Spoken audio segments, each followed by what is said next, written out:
Hello students. आज के lecture में हम देखेंगे कि कंडीशनल प्रोबेबिलिटी डिपेंडेंट इवेंट्स और इंडिपेंडेंट इवेंट्स की एक्सरसाइज के किस तरह के क्वेश्चंस हैं और उन्हें किस तरह से हम सॉल्व करेंगे।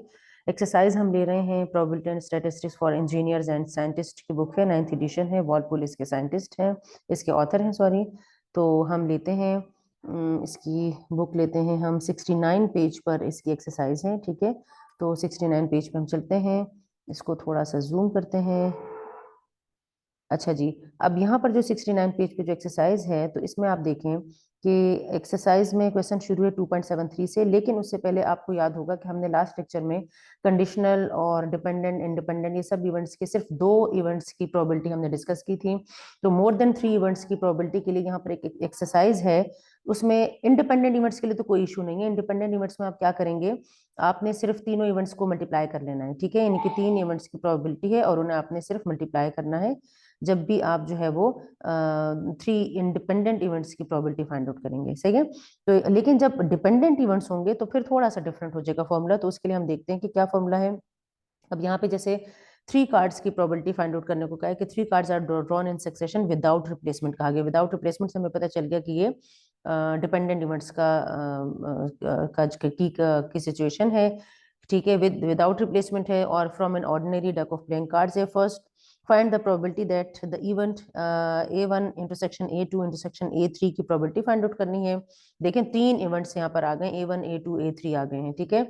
और डिपेंडेंट इवेंट्स हैं, ठीक है। इंडिपेंडेंट होते तो हम क्या करते, तीनों इवेंट्स की प्रोबेबिलिटी को मल्टीप्लाई कर देते, जिस तरह से A1 इंटरसेक्शन A2 के लिए हमने किया था। तो A1 intersection A2 intersection A3 के लिए तीनों को मल्टीप्लाई कर देंगे। लेकिन यहाँ पर ये चूंकि डिपेंडेंट इवेंट्स है, तो डिपेंडेंट इवेंट्स की हम देखते हैं कि प्रोबेबिलिटी किस तरह से फाइंड आउट करेंगे when there are more than 3 events and all the 3 events are dependent.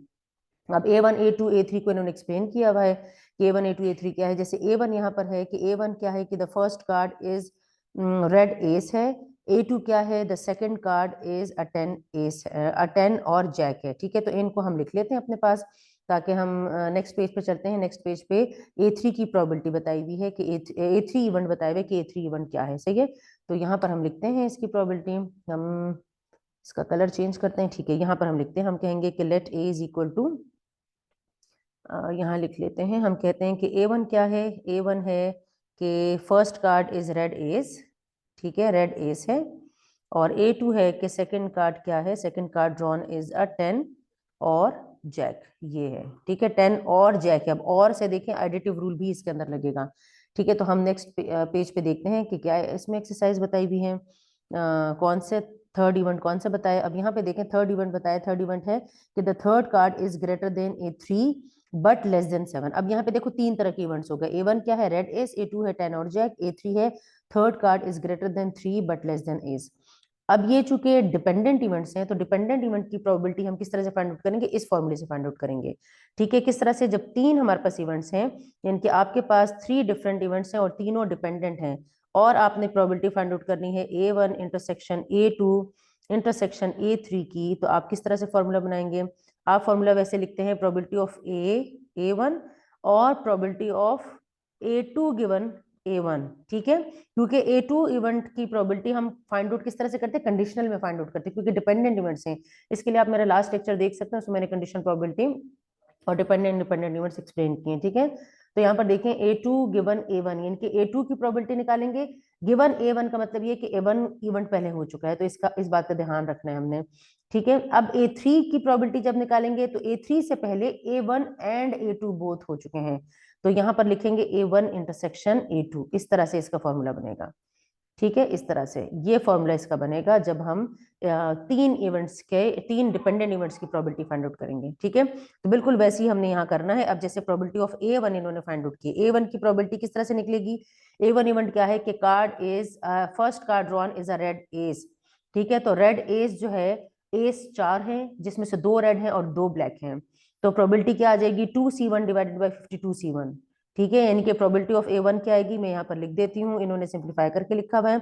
यहाँ पर आएगा 2C1, यानी कि 2 टोटल रेड कार्ड्स होते हैं एस, उसमें से एक सेलेक्ट हो रहा है, और नीचे भी आएगा, नीचे आएगा 52C1, नीचे आउटकम्स इन द इवेंट आते हैं, ठीक है। फिर probability of A2 given A1। अब A2 की प्रोबेबिलिटी निकालते वक्त हमने इस बात का ध्यान रखना है कि A1 event has been occurred, ठीक है। तो अब A2 इवेंट क्या है, A2 है 10 और जैक है, और लगा है तो इसमें ऑब्वियसली अब ऐड प्लस का साइन लगेगा, ठीक है। और 10 और जैक है तो हम क्या करेंगे, इसकी प्रोबेबिलिटी किस तरह से फाइंड आउट करेंगे। 10 कितने होते हैं, 10 हमारे पास कितने कार्ड्स होते हैं, हमारे पास 4 कार्ड्स होते हैं 10, ठीक है। और जैक कितने होते हैं, जैक हमारे पास होते हैं टोटल 4, दोनों 4 होते हैं, यानी कि हमारे पास आएगा 4C1 divided by 52C1 plus 4C1 divided by 52C1। तो इसे जब आप सॉल्व करेंगे तो इससे 8/51 आ जाएगा। 4C1 से 4 आएगा, 52C1 से 52 आएगा, तो यहाँ भी 4/52 आ जाएगा, तो 4 + 4 8 हो जाएगा, 8/52 8/51 सॉरी, यहाँ पर 51 आएगा, क्योंकि डिपेंडेंट इवेंट्स है ना, एक कार्ड पहले सेलेक्ट हो चुका है और वो विदाउट रिप्लेसमेंट का केस था, तो विदाउट रिप्लेसमेंट में हम क्या करते हैं, कार्ड को दोबारा नहीं रखना है उसमें, ठीक है। तो अब हमारे पास कार्ड्स रह गए हैं 51, तो यहाँ पर 51C1 आएगा, इस बात का ध्यान रखना है आप लोगों ने, ठीक है। और फिर जब थर्ड इवेंट की प्रोबेबिलिटी निकालेंगे, थर्ड इवेंट क्या है कि the third card is greater than 3 but less than 7। But less than 7 का मतलब ये है कि ग्रेटर देन 3 हो, कार्ड का नंबर लेस देन 7, तो मतलब 4, 5 और 6, ये 3 तरह के कार्ड, ठीक है। तो हम प्रोबेबिलिटी ऑफ क्या निकालेंगे, A3 निकालेंगे, लेकिन गिवन दैट में क्या आएगा, A1 इंटरसेक्शन A2, क्योंकि ये 2 इवेंट्स पहले हो चुके हैं, तो इनकी प्रोबेबिलिटी कैसे आएगी। अब A3 क्या है कि ग्रेटर देन 3 लेस देन 4, तो सिर्फ लेस देन 7, तो 4, 5 और 6, ये 3 कार्ड्स हैं जो कि इसमें आते हैं। तो ये 4 वाले कार्ड्स भी 4 ही होते हैं, 5 वाले कार्ड्स भी 4 होते हैं, 6 वाले, हर कार्ड 4-4 होते हैं, तो तीनों कार्ड्स मिलकर कितने हो गए, 12 कार्ड्स हो गए टोटल। तो 12C1, ठीक है, डिवाइडेड बाय क्या होगा, 50C1 आएगा। अब चूंकि 2 कार्ड पहले सेलेक्ट हो चुके हैं, अब तीसरा कार्ड सेलेक्ट हो रहा है, तो सैंपल स्पेस जो है वो 50 का रह गया, तो 12/50 आ जाएगा, ठीक है। देखें 12/50 आ गया है, तो तीनों की प्रोबेबिलिटी को मल्टीप्लाई करेंगे, ठीक है। Probability of A1 intersection A2 intersection A3, ये फॉर्मूला लिखा है जो मैंने यहाँ पर लिखा है, और तीनों की प्रोबेबिलिटीज को मल्टीप्लाई करेंगे तो हमारे पास 8/5525 आ जाएगा, ठीक है। तो इस तरीके से जब मोर देन 3 इवेंट्स आएंगे तो प्रोबेबिलिटी फाइंड आउट इस तरीके से करेंगे। अब हम देखते हैं कि एक्सरसाइज के क्वेश्चंस क्या हैं और उन्हें किस तरीके से हम सॉल्व करेंगे। ये जो एक्सरसाइज है ये कंडीशनल और उसकी कंडीशनल की भी है, डिपेंडेंट की भी है और इंडिपेंडेंट की भी है, इन सब की एक्सरसाइज है ये, ठीक है। इन सब की एक्सरसाइज है, तो देखते हैं कि किस तरह से करना है। जैसे क्वेश्चन नंबर 73 दिया है, 73 नंबर क्वेश्चन में क्या कहते हैं, 73 में कहते हैं कि if R is the event that a convict committed armed robbery and D is the event that the convict pushed dop, ठीक है। state the words what probabilities are expressed by। अब ये जो नीचे दिया हुआ है, हम आपने बताने की किस चीज की प्रोबेबिलिटीज को शो करें। जैसे probability of R given D, R given D अब किस चीज को शो कर रहे हैं, R का मतलब क्या है, R जो है वो रॉबरी को शो कर रहा है कि वो रॉबरी कर रहा है, और डी किस चीज को शो कर रहा है, वो कन्विक्ट पुस्ट को शो, कन्विक्ट डॉप को शो कर रहा है, ठीक है।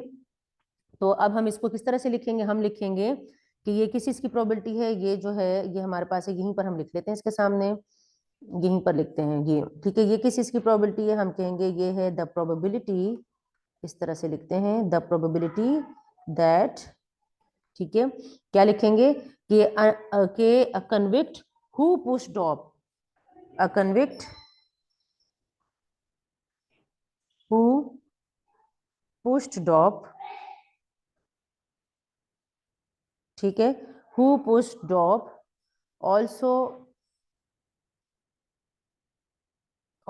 committed robbery, also committed robbery,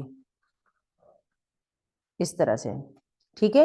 आप इसे ऐसे भी लिख सकते हैं कि आप इसे ऐसे भी लिख सकते हैं कि the probability that the convict committed robbery given that the convict pushed dop, इस तरह से भी लिख सकते हैं, ठीक है। और इस तरीके से भी लिख सकते हैं कि the probability that who pushed dop also committed robbery, इस तरीके से भी लिख सकते हैं। बिल्कुल ऐसे ही अब इसके लिए भी बनाएंगे। अब मैं आपको वर्बली बता देती हूँ, आप चाहें तो अपने पास लिख लें। डी कॉम्प्लीमेंट है, डी कॉम्प्लीमेंट का मतलब ये कि क्या कर रहा है कि डिड नॉट कमिट रॉबरी, सही है, रॉबरी नहीं कर रहा वो, ठीक है।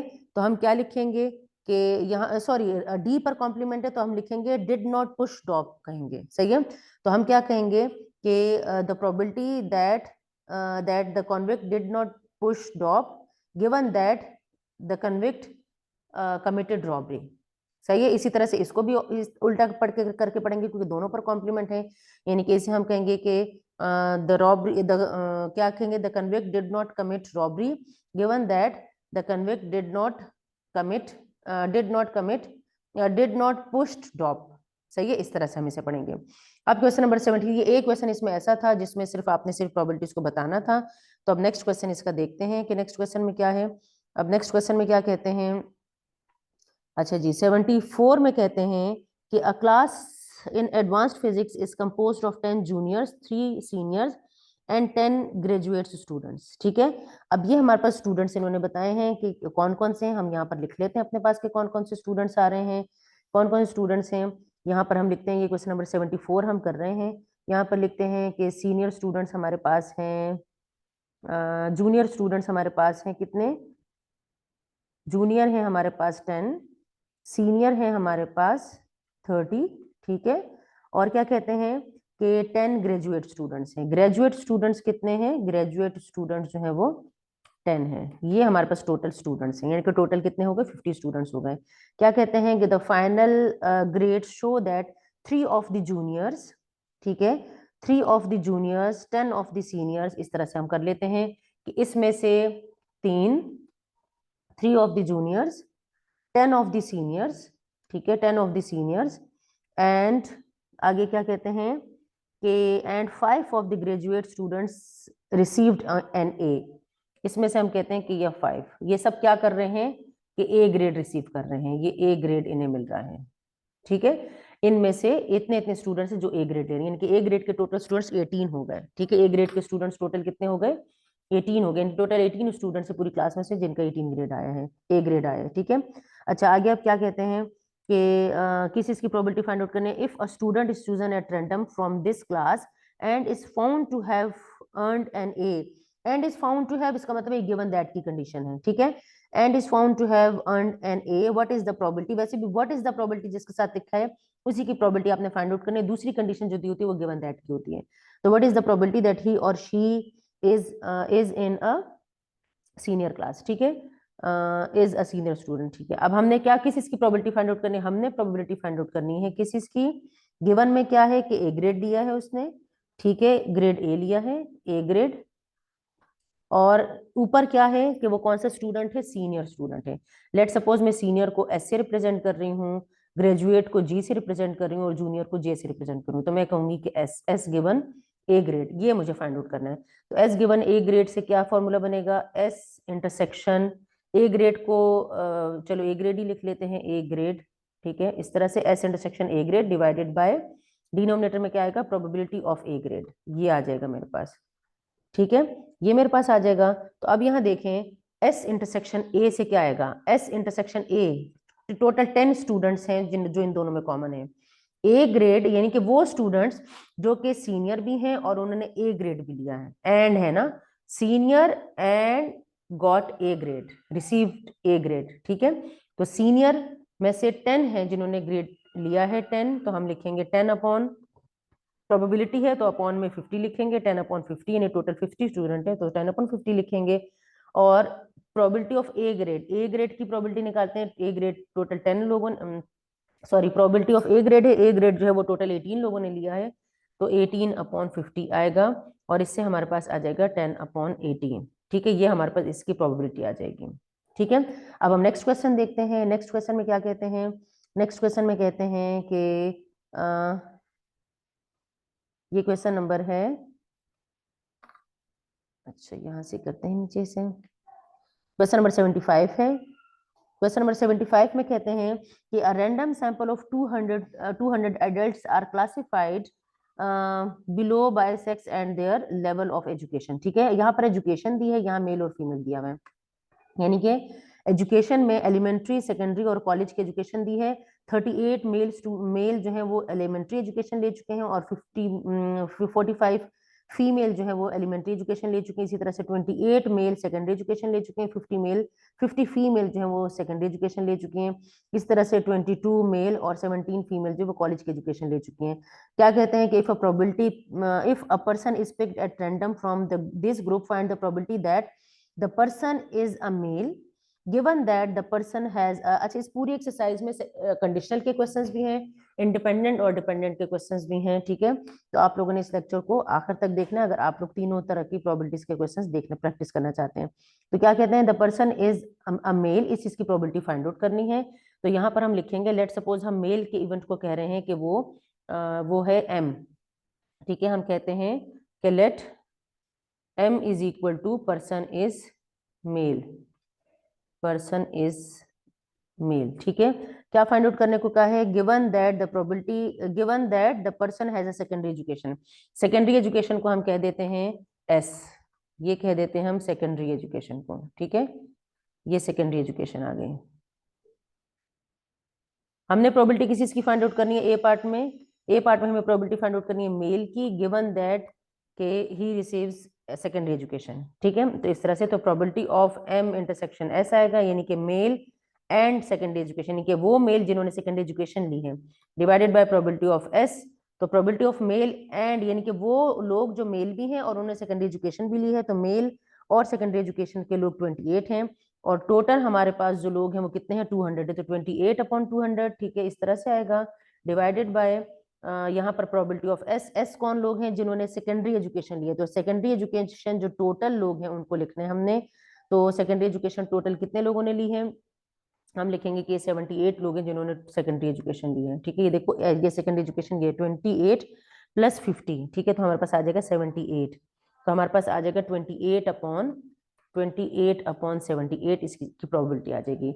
अब इसका नेक्स्ट पार्ट देखते हैं, नेक्स्ट पार्ट में ये क्या कहते हैं, अच्छा नेक्स्ट पार्ट की तरफ चलते हैं, नेक्स्ट पार्ट की तरफ चलते हैं, नेक्स्ट पार्ट इसका ऊपर है, यहाँ देखते हैं हम इसका, ये बी पार्ट देखते हैं। बी पार्ट में क्या कहते हैं कि द पर्सन इज, क्या कहते हैं, the person does not have a college education, table अपने सामने रखते हैं ताकि हम इसमें से वैल्यूज दे सकें। The person does not have a college degree, ठीक है, given that the person is a female, किस चीज की प्रोबेबिलिटी फाइंड आउट करनी है हमें, हमें फाइंड आउट करनी है probability that person does not have a college education, does not have a college education, अगर मैं कॉलेज की एजुकेशन को सी से रिप्रेजेंट कर रही हूँ, सेकेंडरी एजुकेशन को एस से, एलिमेंट्री एजुकेशन को ई से, तो does not have college education given that person is a female, और एफ फीमेल को मैं एफ से रिप्रेजेंट कर रही हूँ, मेल को मैं एम से रिप्रेजेंट कर रही हूँ, ठीक है। इस तरह आप लोगों ने अपने पास लिख लेना है कि आप किस चीज से किसको रिप्रेजेंट कर रहे हैं। तो C given, C complement given F है, ये आपने जरूर बताना है कि आपने इवेंट को क्या नाम दिया है, ठीक है। मैं यहाँ पर डायरेक्ट यहाँ पर इस तरह लिख रही, इसलिए लिख रही हूँ ताकि आपका कम से कम टाइम में ले सकूँ, ठीक है।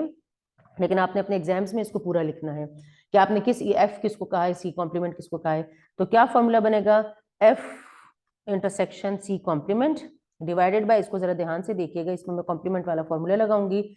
मैंने आप लोगों को बताया था कि A intersection B complement equal होता है A minus A intersection B के, ठीक है। इस तरह से प्रोबेबिलिटीज लगा दें इसके ऊपर, प्रोबेबिलिटी ऐसे, तो इस पर भी यही फॉर्मूला अप्लाई करेंगे, probability of F minus probability of F intersection C divided by probability of F, ठीक है। अब हम यहाँ पे अप्लाई करते हैं प्रोबेबिलिटी ऑफ एफ, अच्छा आप चाहें तो न्यूमरेटर को ब्रेक कर दें, तो probability of F upon probability of F से 1 आ जाएगा, माइनस यहाँ पर आ जाएगा probability of F intersection C divided by probability of F. Simplify मैंने थोड़ा सा कर लिया, अब मैं इसमें वैल्यूज पुट करती हूँ। एफ इंटरसेक्शन सी का मतलब ये कि female and college education, female and college education, तो वो 17 है, तो हम लिखेंगे 17 अपॉन 200, और डिवाइडेड बाय ये कितने हैं, probability of female, female total कितनी है, फीमेल हमारे पास टोटल आ रही है, आप इसको अगर टोटल कर लें तो ये आ रहे हैं 112, ठीक है, 112 मेरे पास आ रहा है, आप इसको टोटल करके देख लें, ये फीमेल सारी, इसका टोटल आप देखें 112 अपॉन 200, ठीक है। तो इससे मेरे पास आ जाएगा 1 माइनस 17 अपॉन 112, इसका आप एलसीएम ले लेंगे तो यहाँ 112 आ जाएगा, 112 माइनस 17 करेंगे तो 95 अपॉन 112 आ जाएगा, ये मेरे पास आ गया इसके बी पार्ट का सोल्यूशन। अब नेक्स्ट क्वेश्चन देखते हैं, नेक्स्ट क्वेश्चन क्या है, 76 नंबर क्वेश्चन है। इसमें क्या कहते हैं कि अच्छा इसमें जो है वो किसी का डेटा दिया हुआ है, हैवी, इसमें हाइपरटेंशन और नॉट हाइपरटेंशन का डेटा दिया हुआ है, नॉन स्मोकर्स, मॉडरेट स्मोकर और हैवी स्मोकर्स का, यानी कि 21 नॉन स्मोकर्स ऐसे हैं जो कि हाइपरटेंशन का शिकार हैं, 20 और 48 नॉन स्मोकर्स ऐसे हैं जो कि जिसको हाइपरटेंशन नहीं है, ठीक है, नो हाइपरटेंशन, सही है। NH जो है वो नो हाइपरटेंशन यहाँ पे लिखा हुआ है।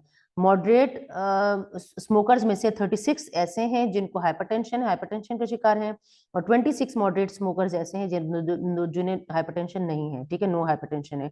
हैवी स्मोकर्स में से 30 ऐसे हैं जिन्हें हाइपरटेंशन है, और 19 ऐसे हैं जिन्हें कोई हाइपरटेंशन नहीं है। अब पूछा क्या है, ए पार्ट में कहते हैं कि find the probability that the person is, ठीक है, रेंडमली एक सेलेक्ट किया person, find the probability that the person is experiencing hypertension given that the person is a heavy smoker. यानी आपने किस चीज की प्रोबेबिलिटी फाइंड आउट करनी है, ए पार्ट में आपने प्रोबेबिलिटी फाइंड आउट करनी है, ये वाला क्वेश्चन हम कर रहे हैं।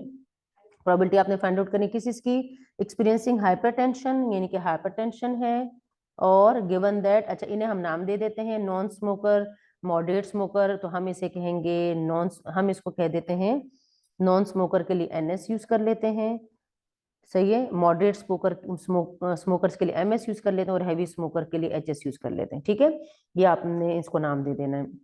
हमने किसी चीज की प्रोबेबिलिटी फाइंड आउट करनी कि एक्सपीरियंसिंग हाइपरटेंशन है उसे हाइपरटेंशन, और ये इन्होंने पहले से बताया हुआ कि H और NH ने रिप्रेजेंट किया है, given that the person is heavy smoker है पर्सन, ठीक है। इस चीज की प्रोबेबिलिटी हमें फाइंड आउट करनी है, तो हम कहेंगे कि probability of H intersection HS divided by probability of HS, ये हमारे पास फॉर्मूला है। अब क्या लिखेंगे हम यहाँ पे, H एंड HS, यानी कि वो हाइपरटेंशन भी है उन्हें और वो हैवी स्मोकर है, तो हाइपरटेंशन भी है और हैवी स्मोकर भी है, तो ये हमारे पास टोटल लोग हैं 30। तो हम लिखेंगे 30 अपॉन कितने लोग हैं टोटल, ये 180 इंडिविजुअल्स का डेटा है, तो 180 हमारे पास आ जाएगा, ठीक है। अगर नहीं पता तो आप यूं करके टोटल करके देख लेंगे, यहाँ इस इसका टोटल करें, इसका टोटल करें, और इस कॉलम का फिर टोटल करेंगे तो 180 आएगा। नीचे क्या आएगा, प्रोबेबिलिटी ऑफ हाइपरटेंशन जिन लोगों को है, हाइपरटेंशन ये रहे, हाइपरटेंशन का टोटल आपने देखना है। प्रोबेबिलिटी ऑफ हाइपरटेंशन का मतलब ये है कि टोटल जो हाइपरटेंशन वाले लोग हैं, तो टोटल हाइपरटेंशन जो है वो कितने लोगों को है, वो 49 लोग हैं जो हाइपरटेंशन का शिकार हैं, ये रहे 49 लोग हैं हाइपरटेंशन के लोग कितने हैं, सॉरी हाइपरटेंशन नहीं, हैवी स्मोकर है, सॉरी हैवी स्मोकर है, तो हैवी स्मोकर के लोग कितने हैं टोटल, हैवी स्मोकर ये रहा, तो ये है 49, तो हम लिखेंगे 49 अपॉन 180, ठीक है। तो हमारे पास आ जाएगा 30 अपॉन 49। अब इसका बी पार्ट देखते हैं, बी पार्ट में क्या कहते हैं, अ नॉन स्मोकर, यानी कि किसी की प्रोबेबिलिटी फाइंड आउट करनी है बी पार्ट में, probability of non smokers given that person is experiencing hypertension, ठीक है। तो आपने न्यूमरेटर में लिखना है किस इसका, intersection non smokers intersection hypertension divided by probability of क्या लगाएंगे, हाइपरटेंशन, ठीक है। तो इससे हमारे पास आएगा नॉन स्मोकर इंटरसेक्शन हाइपरटेंशन से क्या आ जाएगा, नॉन स्मोकर भी है और हाइपरटेंशन भी है उन्हें, ये 21 है ये हमारे पास, तो नॉन स्मोकर और हाइपरटेंशन, तो क्या है, यही लिखा हुआ है, नॉन स्मोकर है और नो हाइपरटेंशन है, सॉरी नो हाइपरटेंशन है, तो यहाँ पे इसके साथ N भी लिखे, नो हाइपरटेंशन है, ठीक है, नो हाइपरटेंशन, और प्रोबेबिलिटी ऑफ नो हाइपरटेंशन यहाँ पर आएगा, प्रोबेबिलिटी ऑफ नो हाइपरटेंशन, यहाँ पे हम इसे ठीक करते हैं, अच्छा दोनों में नो है, ठीक है, नॉन स्मोकर और नॉट हाइपरटेंशन, इस तरह से है, ठीक है। तो हमारे पास क्या आएगा, प्रोबेबिलिटी ऑफ नॉन स्मोकर और इंटरसेक्शन नॉन हाइपरटेंशन, तो नॉन स्मोकर कितने हैं, जो जिनमें हाइपरटेंशन नहीं है वो 48 हैं, तो हमारे पास आएगा 48 अपॉन 180, इसलिए नहीं लिख रही, वो 180 कैंसिल हो जाता है, ठीक है। 48 डिवाइडेड बाय, नीचे डिवाइडेड बाय 180 आएगा, वो मैं लिख नहीं रही। प्रोबेबिलिटी ऑफ नॉन हाइपरटेंशन के जो टोटल लोग हैं वो कितने हैं, वो है 93, तो हमारे पास आ जाएगा 93 अपॉन 180, 180 कैंसिल हो जाएगा, तो 48 अपॉन 93 हमारे पास इसका आंसर आ जाएगा, ठीक है। अब हम नेक्स्ट क्वेश्चन देखते हैं, नेक्स्ट क्वेश्चन में क्या है, अच्छा नेक्स्ट क्वेश्चन में कहते हैं कि यहां से हम लेते हैं,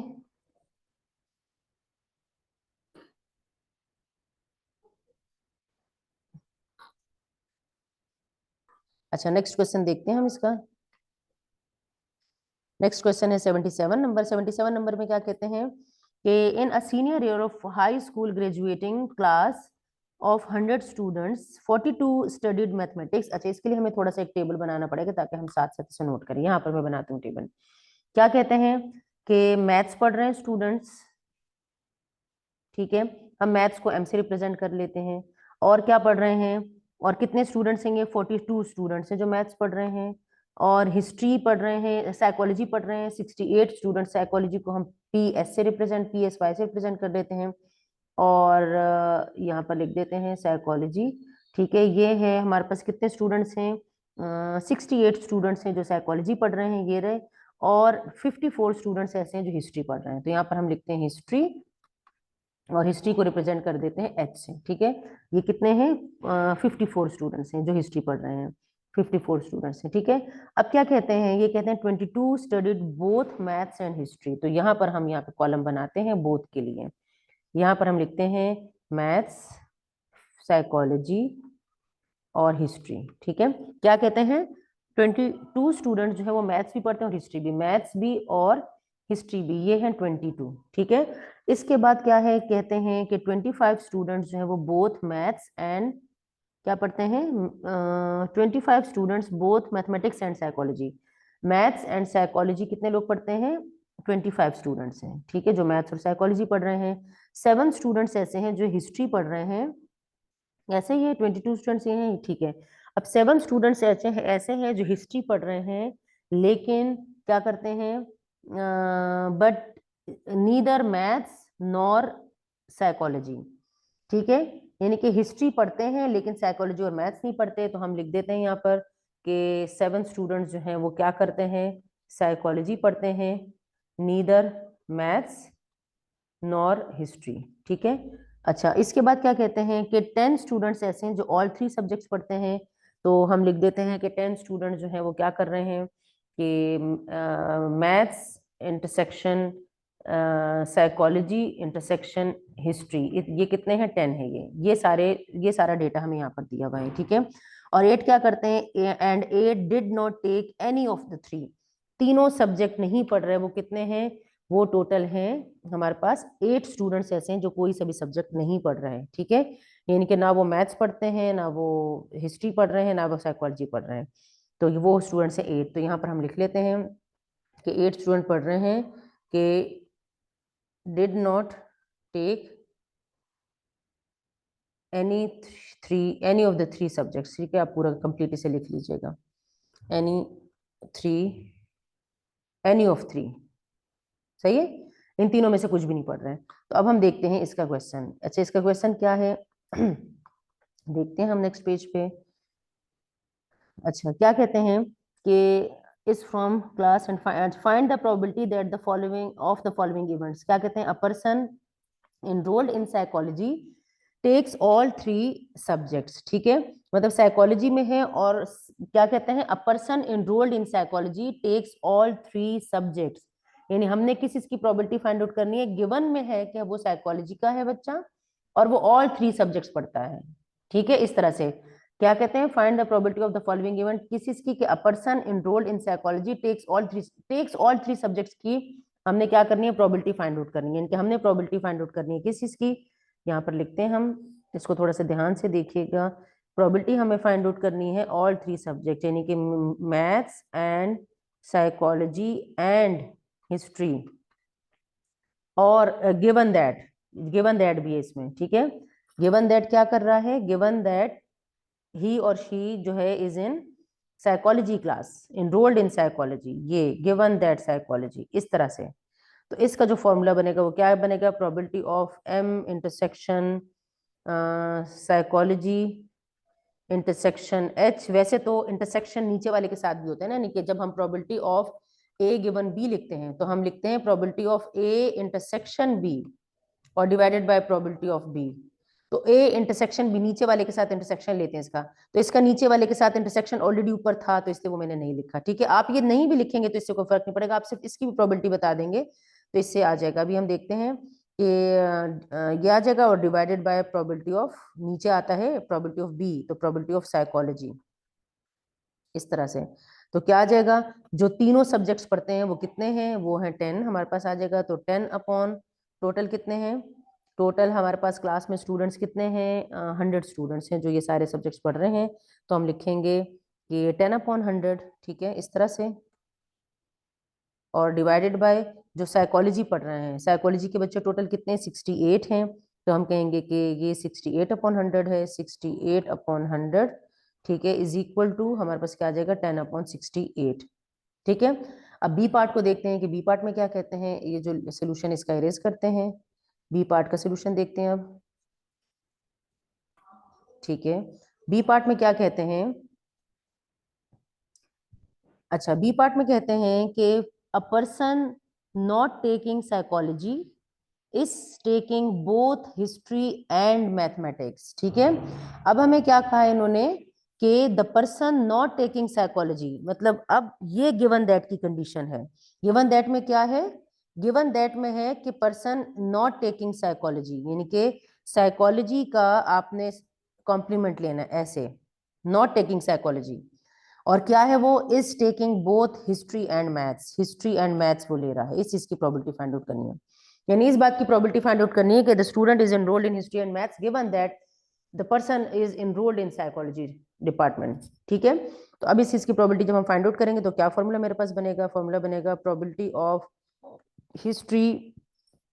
अच्छा, अब यहाँ पर आप देखें कि यहाँ पर इस तरह से फॉर्मूला बनेगा, history and intersection maths, intersection क्या आएगा, ये नीचे वाला भी साथ में आएगा, साइकोलॉजी ऐसे। ठीक है, देखो ना, probability of A given B क्या आएगा, probability of A intersection B.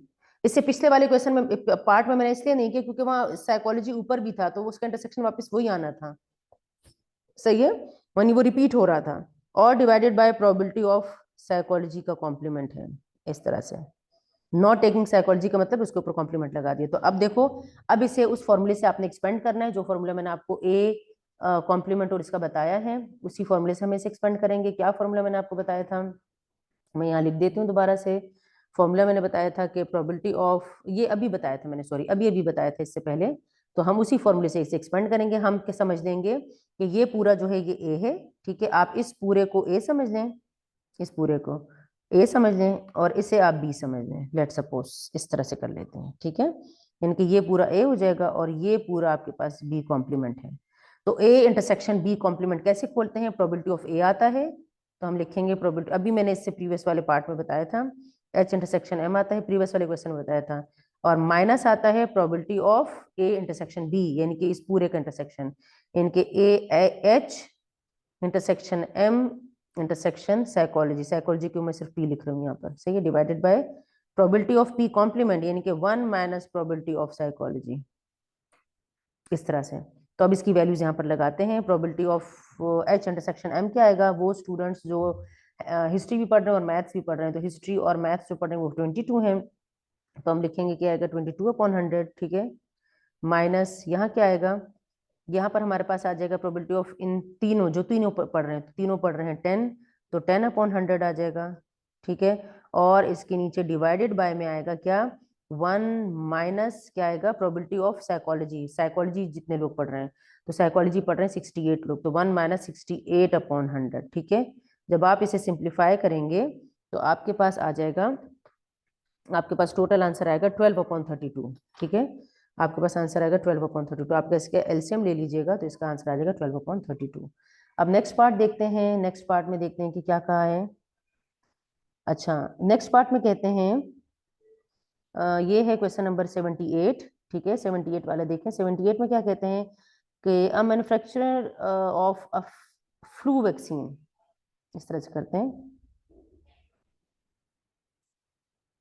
अच्छा, a manufacturer of a flu vaccine is concerned about the quality of its flu serum batches of. अच्छा, इसमें भी थोड़ा सा एक ट्रिक है, ध्यान से देखिए कि इसका सोल्यूशन में किस तरह से कर रही हूँ। वैक्सीन वो क्या कहते हैं, batches of serum are processed by 3 different departments having rejection rates, rejection rate बताया हुआ, एक्सेप्टेंस रेट नहीं बताया हुआ, रिजेक्शन रेट है 0.10, यानी कि डिपार्टमेंट ए से फर्स्ट डिपार्टमेंट से रिजेक्शन का रेट है 0.10, सेकंड डिपार्टमेंट से रिजेक्शन का रेट है 0.08 और थर्ड डिपार्टमेंट से रिजेक्शन का रेट है 0.12।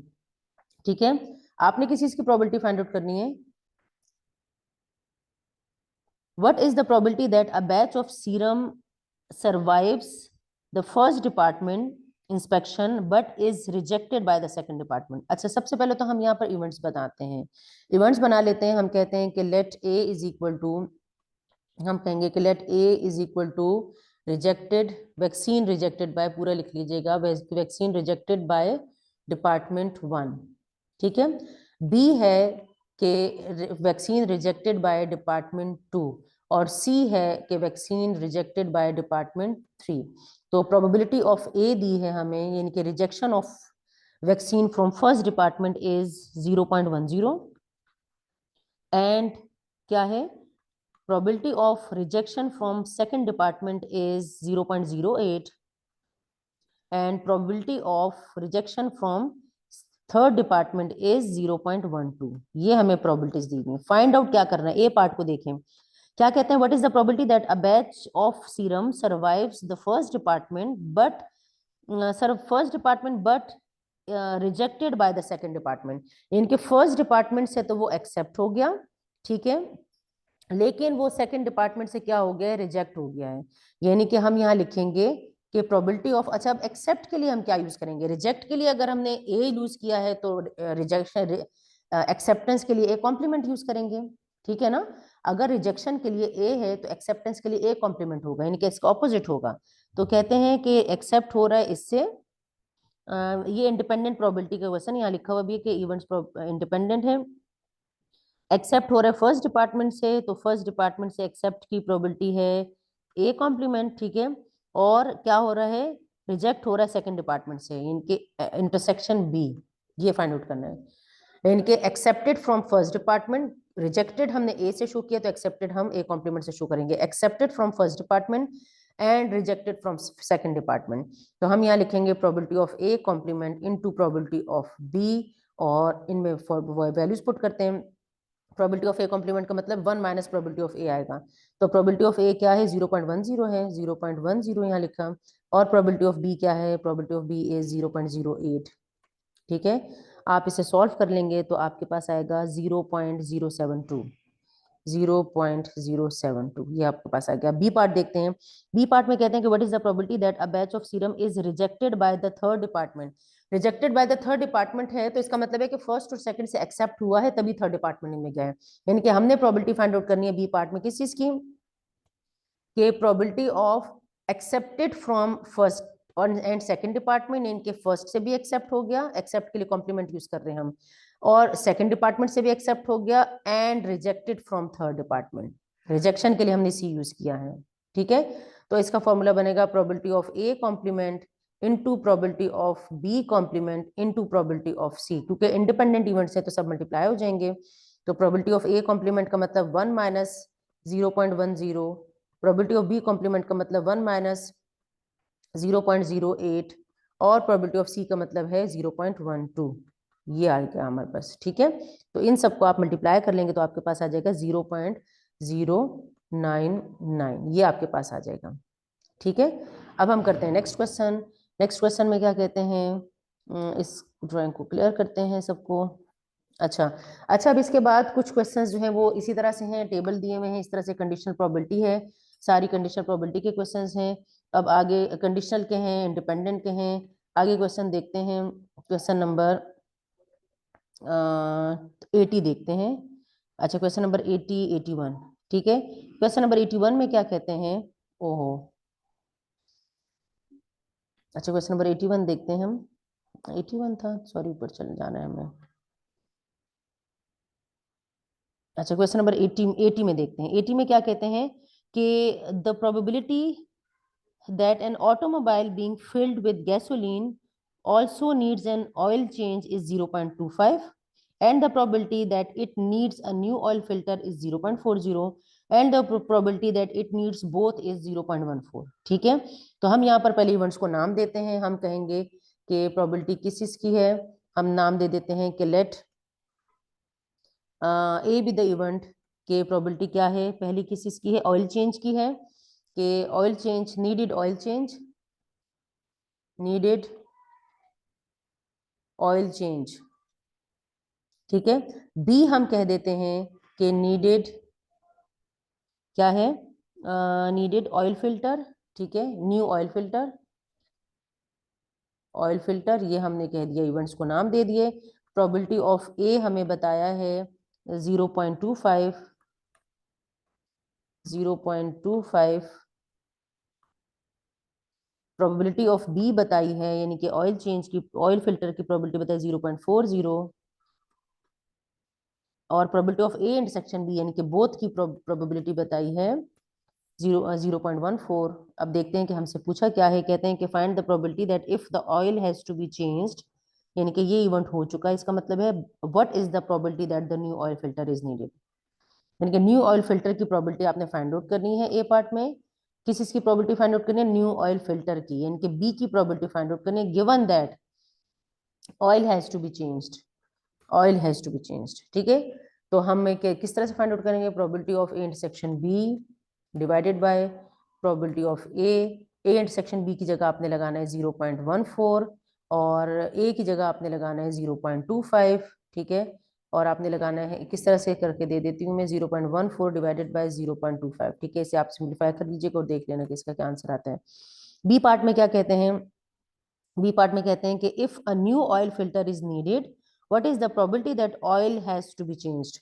तो प्रोबेबिलिटी किस चीज की फाइंड आउट करनी है? Oil has to be change की, ए की, और गिवन दैट में क्या है? बी है, यानी कि न्यू फिल्टर इज नीडेड। ठीक है, तो इसकी प्रोबेबिलिटी भी इसका बिल्कुल ऑपोजिट हो जाएगा, इनके ऊपर तो इंटरसेक्शन बी ही आएगा लेकिन डिनोमिनेटर में प्रोबेबिलिटी ऑफ बी आ जाएगा। तो हम लिखेंगे 0.14 divided by probability of B क्या है? 0.40, 0.40। ठीक है, आप इसे सिंप्लीफाई कर लीजिएगा, कैलकुलेटर से आप इसे सॉल्व कर लें और देख लें कि आपके पास क्या आंसर आता है। ठीक है, अब हम देखते हैं क्वेश्चन नंबर, ये कौन सा था? 81 था, हम ये 80 था सॉरी, तो 80 देखते हैं हम। 80 में क्या कहते हैं? The probability that a married man watches a certain television show is 0.4। ठीक है, and the probability that a married woman watches the show is 0.5। ठीक है, हम यहाँ पर प्रोबेबिलिटीज लिख लेते हैं, यहाँ पर हम इनकी प्रोबेबिलिटीज लिख लेते हैं। हम कहते हैं कि let A B the event, क्या है ए इवेंट? के मैन एम और एफ डब्ल्यू से शो कर देते हैं, ऐसा करते हैं। ठीक है, एम और डब्ल्यू से इसे शो कर देते हैं, ताकि आप चाहें तो कोई से भी नाम दे सकते हैं, एम और डब्ल्यू दे दें, ए और बी दे दें, जो भी दे दें, चले यही लिख लेते हैं हम, मैन वॉचेज द शो। ठीक है, और बी हम कह देते हैं कि वुमेन वॉचेज द शो। ठीक है, वुमेन वॉचेज द शो, ये हमने ए और बी कह दिया। हमने किस इसकी, अब अच्छा प्रोबेबिलिटी ऑफ ए दी है, क्या दिया है? प्रोबेबिलिटी ऑफ ए क्या दिया है? ए है 0.4 and probability of B is 0.5, और किस चीज की प्रोबेबिलिटी बताइए? The probability that a man watches, क्या कहते हैं? The man watches the show given that his wife does is 0.7, यानी कि मैन वॉचेज द शो, किस चीज की प्रोबेबिलिटी? के probability that man watches the show given that women does is 0.7, A given B की प्रोबेबिलिटी दी है। Find the probability that a married couple watches the show, married couple watches the show का मतलब यह है कि probability of A and B, यानी कि man and women both watches the show, यानी कि probability of A intersection B पूछी आपसे। अब क्या है? अब ए इंटरसेक्शन बी आपके जहन में आ रहा होगा कि probability of A intersection B तो probability of A multiply by probability of B है, लेकिन ये कंडीशनल इवेंट है, यानी कि ये डिपेंडेंट इवेंट है, इसका मतलब है। तो हम क्या करेंगे? हम ए गिवन बी का फॉर्मूला लिखेंगे और इसमें से probability of A intersection B की वैल्यू फाइंड आउट करेंगे इस तरह से। देखें यहाँ पर ए इंटरसेक्शन बी को दूसरी तरफ ले जाएं, ए इंटरसेक्शन बी को या यहीं रहने दें और इसे वहां ले जाएं, तो ये बन जाएगा probability of A given B into probability of B. तो क्या आ जाएगा? Probability of A given B है 0.7 और multiply by probability of B है 0.5। ठीक है, तो इससे हमारे पास आ जाएगा 0.35, ये हमारे पास आ जाएगी ए की प्रोबेबिलिटी। ठीक है, अब इसे इरेज करते हैं और सेकंड पार्ट की प्रोबेबिलिटी फाइंड आउट करते हैं। सेकंड पार्ट में क्या कहते हैं? इसका जो बी पार्ट है उसको, उसमें देखते हैं कि उसमें हमसे क्या पूछा है। ठीक है, ये हम डेटा लिख छोड़ देते हैं यहाँ पर, सही है, इस तरह से। अब हम देखते हैं नेक्स्ट पार्ट। नेक्स्ट पार्ट में क्या कहते हैं? इसका जो बी पार्ट है क्वेश्चन नंबर 81 का, क्वेश्चन नंबर 81 का बी पार्ट देखते हैं, ठीक है। अच्छा, क्वेश्चन नंबर 81 का बी पार्ट देखते हैं।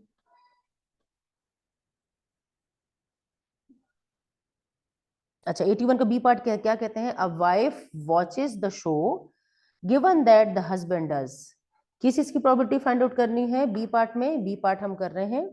बी पार्ट में क्या कहते हैं कि वाइफ वॉचेस द शो, यानी कि probability of B given that her husband does.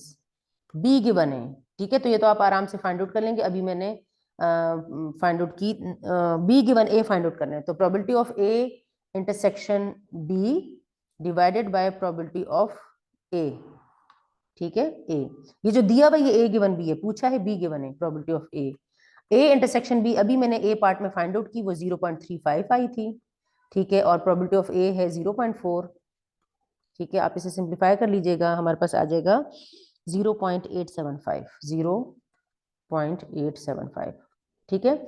अब हम इसका सी पार्ट देखते हैं। सी पार्ट में क्या कहते हैं कि at least one member of married couple will watch the show. At least one member का मतलब ये है सी पार्ट में कि या तो मैन देख रहा है और या तो वुमेन देख रही है। एटलीस्ट वन, यानी कि एटलीस्ट वन का मतलब ये होता है कि हम एक भी लेते हैं और एक से ज्यादा भी लेते हैं, ठीक है। तो हमने ले लिया ए, और एटलीस्ट में क्या करते हैं, सबको ऐड करते हैं, यानी कि एक कंडीशन लेकर आगे की सारी कंडीशंस को ऐड करते हैं, ठीक है। तो एडिशन के लिए हम हमेशा और लगाते हैं, तो हम लिखेंगे probability of A plus probability of B, probability of A plus probability of B लिखेंगे, ठीक है। एटलीस्ट की कंडीशन एटलीस्ट में हम ऐड करते हैं उस पॉइंट से सारी आगे की पोजीशंस तक। तो हम लिखेंगे यहाँ पर प्रोबेबिलिटी ऑफ ए है 0.4 और प्रोबेबिलिटी ऑफ बी है 0.5, तो आ जाएगा 0.9, ठीक है। ये हमारे पास आ गई है सेकंड पार्ट, ये वाला क्वेश्चन कंप्लीट हो गया। अब हम 82 क्वेश्चन देखते हैं। 82 क्वेश्चन में क्या कहते हैं कि for a married couple living in a certain suburb जो है the probability that husband will vote on a bond referendum is 0.2, ठीक है। यानी कि हम यहाँ पर इवेंट्स बनाते रहते हैं, हम कहते हैं कि ए कह देते हैं, ये ए कह दें या एच कह दें, जिस तरह से भी आप कहना चाहें, ठीक है। यहाँ पर एच ले लेते हैं, ए कह दें, जो भी आप कहना चाहें, इवेंट्स का आप नाम अपनी मर्जी से दे सकते हैं, ठीक है। अच्छा, husband will vote, will vote, ठीक है, हाँ वो वोट, ठीक है। ये क्या कहते हैं कि husband will vote. B W कह देते हैं कि वाइफ विल वोट, ठीक है। वाइफ विल वोट की प्रोबेबिलिटी भी 0.8 बताई है। Wife will vote, wife will vote, तो probability of husband will vote की दी है 0.21 और probability of wife will vote की दी है 0.28, ठीक है। और किस चीज़ की प्रोबेबिलिटीज बताएंगे हम देखते हैं। अच्छा, और क्या बताया है, और कहते हैं कि and the probability that both husband and wife will vote is 0.15, यानी कि probability of H intersection W दिया है 0.15, ये हमें इसकी प्रोबेबिलिटी दी है। फाइंड आउट क्या करना है, what is the probability that at least one member of a married couple will vote. At least one member, फिर वैसे ही क्वेश्चन आ गया ए पार्ट में, किस तरह से एटलीस्ट आ गया, तो हम और लगाकर ऐड करेंगे इसे, ठीक है। प्रोबेबिलिटी ऑफ हस्बैंड और वाइफ, सही है। तो probability of husband plus probability of wife is equal to H की प्रोबेबिलिटी है 0.21, डब्ल्यू की प्रोबेबिलिटी है 0.28, ठीक है। तो इससे आपके पास आ जाएगा अच्छा, इसमें चूंकि एक और चीज भी है, वो भी हम लिख लेते हैं। इसमें चूंकि इंटरसेक्शन भी दिया है, इसका मतलब है कि both the events can be occurred at the same time, तो नॉट म्यूचुअली एक्सक्लूसिव इवेंट है। तो फॉर्मूले में plus probability of H intersection M भी लगेगा, एच इंटरसेक्शन डब्ल्यू, सॉरी, ठीक है। माइनस, सॉरी सॉरी, माइनस होता है, यहाँ पर आता है माइनस का साइन दरम्यान में। यहाँ पर आपको याद होगा नॉट म्यूचुअली एक्सक्लूसिव का फॉर्मूला, आपको याद होगा किस तरह से फॉर्मूला है इसका, ठीक है। क्या फॉर्मूला है इसका, माइनस आता है दरम्यान में, probability of A plus probability of B minus probability of A intersection B. तो माइनस प्रोबेबिलिटी ऑफ क्या आ जाएगा, यहाँ पर हम लगाते हैं, ठीक है, माइनस प्रोबेबिलिटी ऑफ 0.15, माइनस 0.15, ठीक है। एटलीस्ट था तो हमने और लगाया दरम्यान में, तो और जब लगाया तो ऐड होता है, लेकिन एडिटिव रूल में हमें ध्यान रखना पड़ता है कि इधर the events are mutually exclusive और events are not mutually exclusive. अगर नॉट म्यूचुअली एक्सक्लूसिव है तो इंटरसेक्शन दिया हुआ होता है, तो यहाँ पर इसने इंटरसेक्शन दिया हुआ, इसका मतलब है कि इवेंट्स नॉट म्यूचुअली एक्सक्लूसिव हैं। आपने ऐड कर लेंगे तो आपके पास आ जाएगा 0.34। बी पार्ट देखते हैं। बी पार्ट में क्या कहा है कि अ वाइफ विल वोट, ठीक है, given that her husband will vote. सही है, यानी कि प्रोबेबिलिटी ऑफ, इस तरह से बी पार्ट में क्या कहा है, यहां कर लेते हैं। बी पार्ट में क्या कहा है, probability that wife will vote given that her husband will vote. तो probability of W intersection H divided by probability of H husband intersection H, यानी कि W एंड Y H की प्रोबेबिलिटी है 0.15 point है ये, divided by probability of H is 0.21। इसे simplify कर लीजिएगा। सी पार्ट देखते हैं। सी पार्ट में क्या कहते हैं, husband will vote given that his wife will not vote, यानी कि किस चीज की प्रोबेबिलिटी फाइंड आउट करनी है। अब इसे जरा ध्यान से देखें। यहाँ पर हम लिखते हैं, इससे थोड़ा सा इरेज करते हैं ताकि जगह थोड़ी सी साफ हो जाए, क्लियर हो जाए यहाँ से, ठीक है, इस तरह से इसको देखते हैं हम। अच्छा, क्या कहते हैं कि probability that husband will vote, यानी कि probability that husband will vote, ये सी पार्ट है, husband will vote given that her wife his wife will not, ठीक है, हिज वाइफ विल नॉट, इस तरह से। तो अब यहाँ पे फिर चूंकि इंटरसेक्शन लग गया है तो इसमें ए इंटरसेक्शन एक बी कॉम्प्लीमेंट वाला फॉर्मूला यूज होगा, ठीक है। कंडीशनल का फॉर्मूले से पहले मैंने एक्सपेंड कर लिया इसे, सही है। अब यहाँ पे क्या आएगा, ए इंटरसेक्शन बी कॉम्प्लीमेंट का फॉर्मूला कैसे लिखते हैं, probability of A minus probability of A intersection B, ऐसे, ठीक है। और डिवाइडेड बाय ये क्या है, probability of B, W complement है तो 1 माइनस प्रोबेबिलिटी ऑफ डब्ल्यू आ जाएगा। तो यहाँ पर हमारे पास आ जाएगा प्रोबेबिलिटी ऑफ एच क्या है, प्रोबेबिलिटी ऑफ एच है 0.21। आप यहाँ पे वैल्यूज लगा लीजिएगा, माइनस प्रोबेबिलिटी ऑफ इंटरसेक्शन है 0.15 और 1 माइनस प्रोबेबिलिटी ऑफ डब्ल्यू है 0.28, ठीक है। आप इसे सिंप्लीफाई करेंगे तो आपके पास 1/12 आंसर आएगा। आप कैलकुलेटर से करके फ्रैक्शन पॉइंट्स में भी लिख सकते हैं, ठीक है। अब नेक्स्ट क्वेश्चन देखते हैं इसका, कि नेक्स्ट क्वेश्चन में क्या कहते हैं।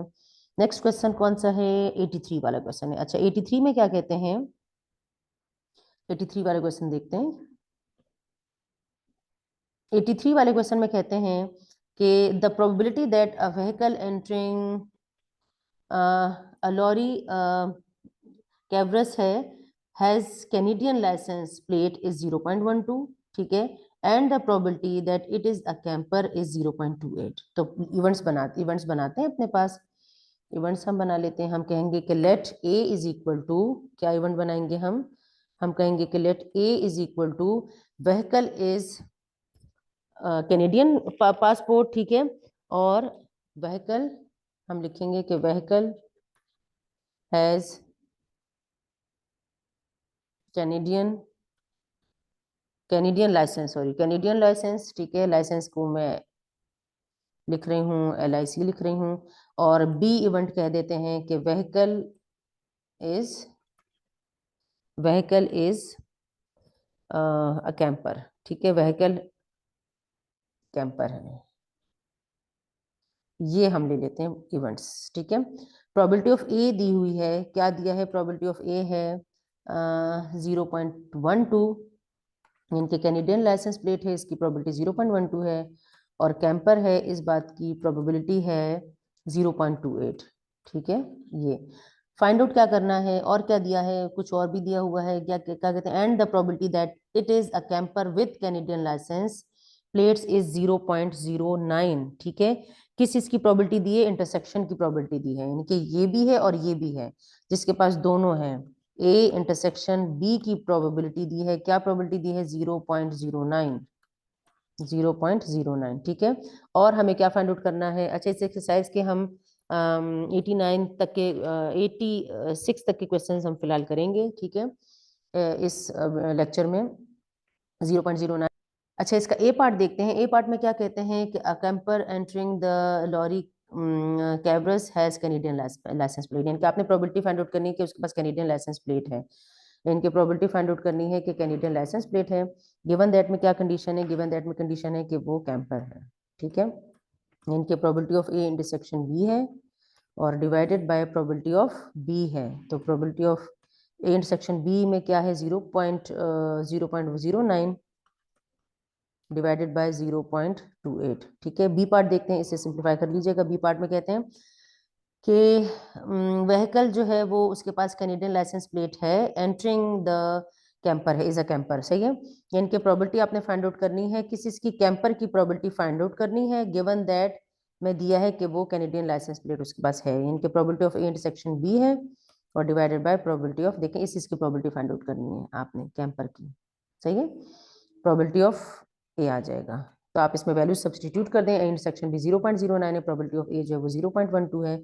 सी पार्ट को देखें, सी पार्ट में कहते हैं कि a vehicle entering the Luray है, does not have Canadian plates और इज नॉट अ कैंपर, ठीक है, यानी कि प्रोबेबिलिटी ऑफ ए कॉम्प्लीमेंट और प्रोबेबिलिटी ऑफ ए कॉम्प्लीमेंट और बी कॉम्प्लीमेंट, मतलब दोनों नहीं है उसके पास, ए कॉम्प्लीमेंट और बी कॉम्प्लीमेंट, तो क्या आएगा आपके पास।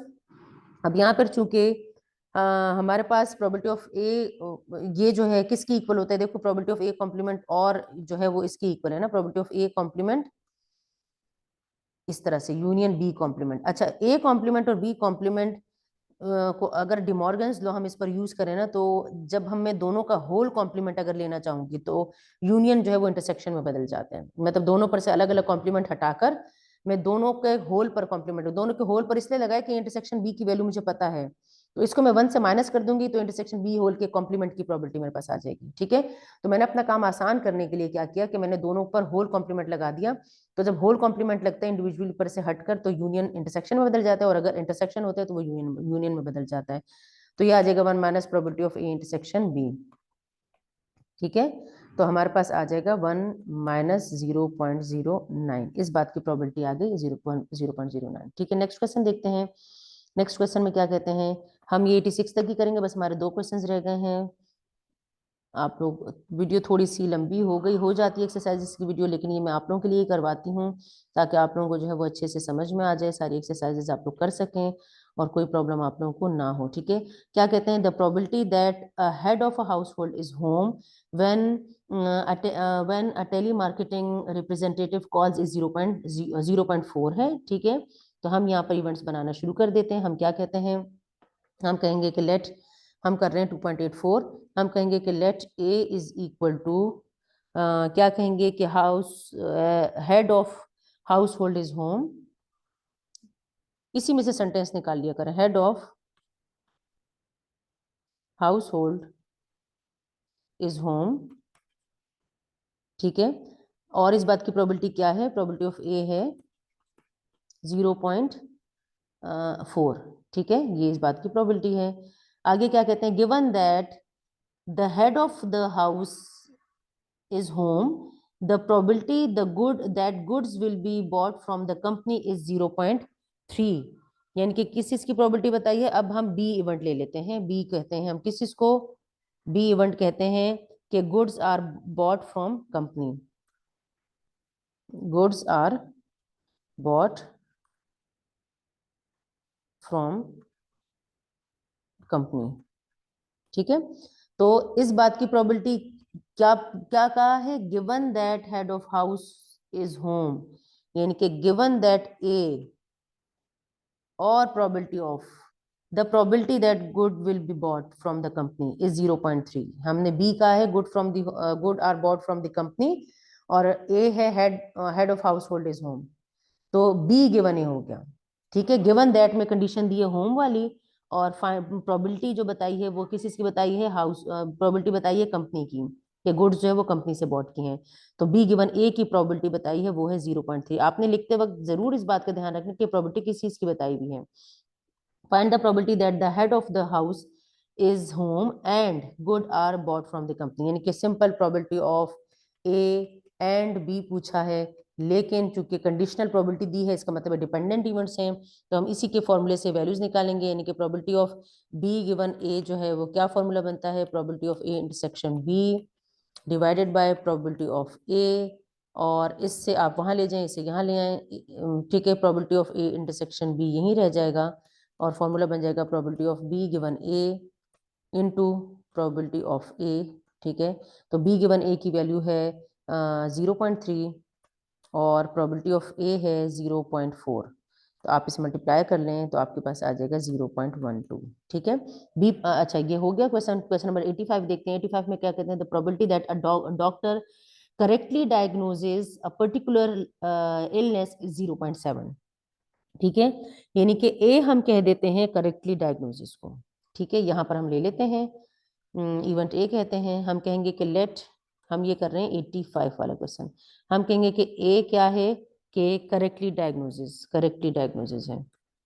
डॉक्टर आप साथ लिख लीजिएगा, करेक्टली डायग्नोसिस हो गया। ठीक है, पूरा लिख लीजिएगा डायग्नोसिस। ठीक है, अच्छा ये है प्रोबेबिलिटी ऑफ ए दिया है 0.7। सही है। फिर इसके बाद क्या कहते हैं, given that the doctor makes an incorrect diagnosis the probability that the patient illness is the patient files a law suit is 0.9।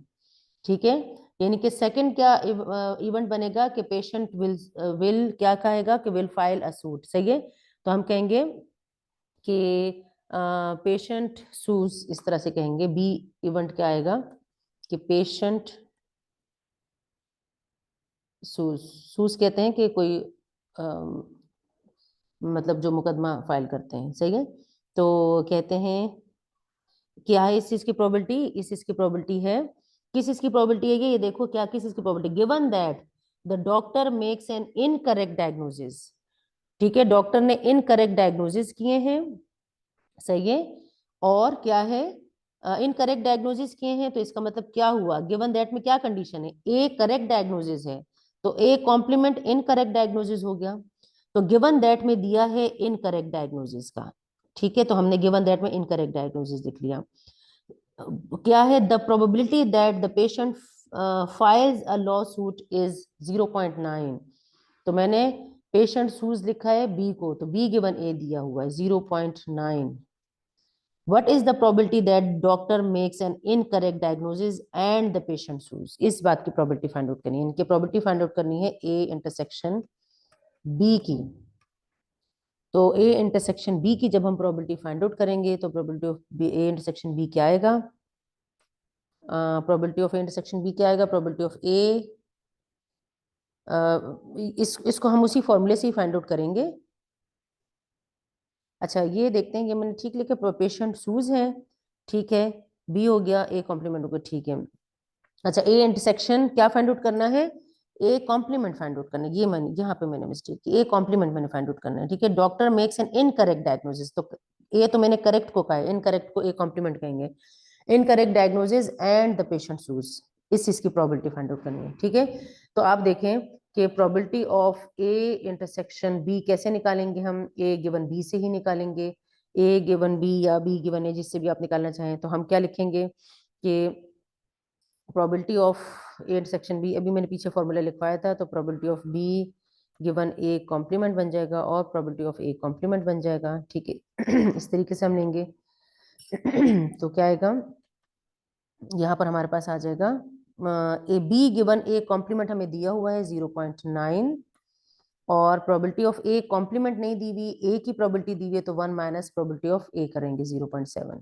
ठीक है, आप इसे सिंप्लीफाई कर लें तो आई थिंक इससे आते हैं 0.27 आ जाता है। ठीक है, ये हमारे पास हो गया 85 का क्वेश्चन। लास्ट क्वेश्चन करते हैं, क्वेश्चन नंबर 86। तो देखते हैं क्वेश्चन नंबर 86 में क्या है। अच्छा क्वेश्चन नंबर 86 में क्या कहते हैं कि 86 में क्या कहते हैं कि इन 1970 11% of the American completed four years of college. ठीक है, इनके 11% लोगों ने क्या किया है, कंप्लीट कर लिया है कॉलेज। सही है, 1970 में, और 43% ऑफ देम वर वुमेन। सही है, इनमें से 43% वुमेन थी, इनकी 0.43 इस बात की प्रोबेबिलिटी है कि 1970 में ये 11% में से 43% जो है वो वुमेन थी। 1990 में 22% of American completed 4 years of college, 53% of them were women. क्या कहते हैं, given that a person completed 4 years of college in 1970, what is the probability that the person was a woman. तो इस बात की प्रोबेबिलिटी क्या है, इस बात की प्रोबेबिलिटी इन्होंने दी हुई है, इस बात की प्रोबेबिलिटी इन्होंने क्या दी, 0.43 बताई हुई है, इन्होंने क्वेश्चन में ही बताई हुई है 43%। ठीक है, कि कंप्लीट की है डिग्री और उसमें से 43% वुमेन है। तो इस बात की प्रोबेबिलिटी बताई हुई है 0.43, तो आपने यहीं से 0.43 लिख देना है। नेक्स्ट पार्ट में क्या कहते हैं, नेक्स्ट पार्ट में कहते हैं कि what is the probability that a woman finished 4 years of college in 1990। 1990 में 4 years ऑफ कॉलेज जो है वो कंप्लीट किया है। यानी कि हम फाइंड आउट करेंगे किस बात की प्रोबेबिलिटी, हमने फाइंड आउट करनी है प्रोबेबिलिटी के 1990 लिख लेते हैं डायरेक्ट, आप इवेंट्स को नाम दे देना जो भी आप नाम देना चाहें। और इंटरसेक्शन क्या किया है, वुमेन की फाइंड आउट करनी है। तो दो तरह के वुमेन है, एक वुमेन का क्या कहा है कि जो 1990 में है, तो इस वुमेन को आप W1 कह दें, और इस वुमेन को आप जो सेकंड वाली वुमेन है जिसने दूसरे उसमें किया है, इसको W2 कह दें। ठीक है, तो हम लिख देंगे W2। सही है, इनके क्या फाइंड आउट करने हमने, इस बात की प्रोबेबिलिटी फाइंड आउट करनी, किस बात की, कि what is the probability that a woman finished 4 years of college in 1990। यानी कि इसका मतलब ये है कि वो 1990 में से हो और वो वुमन हो। ठीक है, तो इस बात की प्रोबेबिलिटी क्या है, हम फाइंड आउट करते हैं। हम क्या है 0.83, कितनी है 0.53, सॉरी 0.53,